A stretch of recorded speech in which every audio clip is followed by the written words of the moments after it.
Well, a stoush between Elon Musk and Anthony Albanese. I'm not sure many people would have had that on their bingo card at the start of the year, but here we are. And joining us live now is the Prime Minister, Anthony Albanese.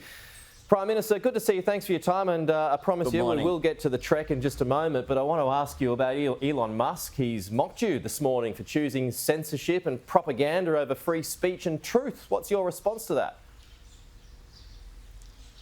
Well, this is a bloke who's chosen ego and showing violence over common sense.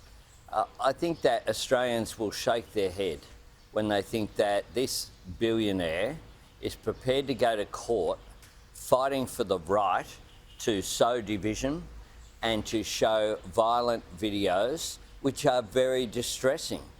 He is in social media, but he has a social responsibility in order to have that social licence. And what has occurred here is that the E-Safety Commissioner has made very sensible suggestions. Other social media companies have complied without complaint.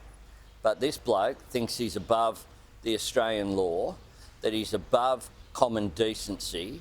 And I tell you what, I say to Elon Musk that he is so out of touch with what the Australian public want.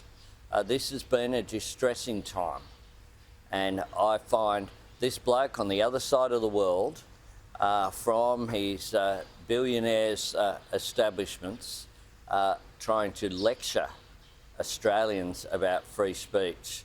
Well, I won't cop it, and Australians won't either. So what happens if the vision in question here isn't taken down? Well, of course, there is a court order has been put in place. It's a sensible proposition. No one is above the law. Not Elon Musk, not any Australian citizen. When it comes to operating here in Australia, he has a business that gives him a lot of profit, and I just find it extraordinary that this bloke thinks he's above the law and above common decency. This shouldn't be a matter of the law. It should be a matter of people doing the right thing. Can you get a meeting with him, or should moves be made to speak to him? Would you be even interested in that? Well, I think our position is very clear, and Mr Musk has made his position clear. This bloke thinks he's above everyone. Well, that's not the way that Australia operates. And we have sent a clear message across the board. Politicians in Australia across the political spectrum are backing the E-Safety Commissioner, and they're backing the E-Safety Commissioner because she's acting in the interests of common sense and in the interests of common decency. Does the fact that he does not care though, does that show how weak laws are to try and stop him from doing what he's doing? It shows how arrogant this bloke is. That's what it shows. But we'll continue to pursue. He had a loss in the legal system last night with this interim decision, and we will back the E-Safety Commissioner, as I'm sure every parliamentarian will.